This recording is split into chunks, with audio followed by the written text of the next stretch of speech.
সাধারণত reproductive age যেটাকে আমরা বলি 20 থেকে 45 বছর বয়সের মেয়ে বা মাদের বুকে চাকা বা টিউমারের মতো থাকে। বিশেষ করে এগুলো সন্তান হওয়ার পরে আমরা যে ব্রেস্ট ফিডিং করাই তারপরে বুকে কিছু চাকার অনুভূত হয়।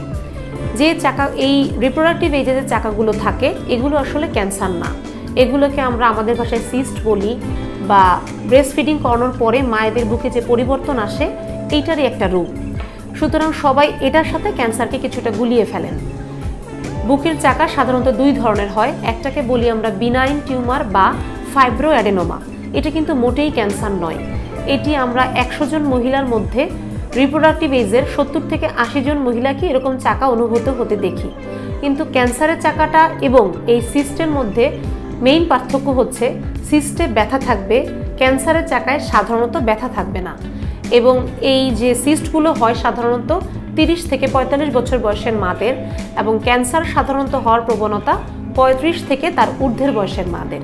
সুতরাং এই জিনিসটা আমরা একটু ক্লিয়ার থাকবো, সিস্ট মানেই কিন্তু কোনো ক্যান্সার না, বা বুকে কোনো চাকা বা টিউমার আসছে মানেই এটি ক্যান্সার না।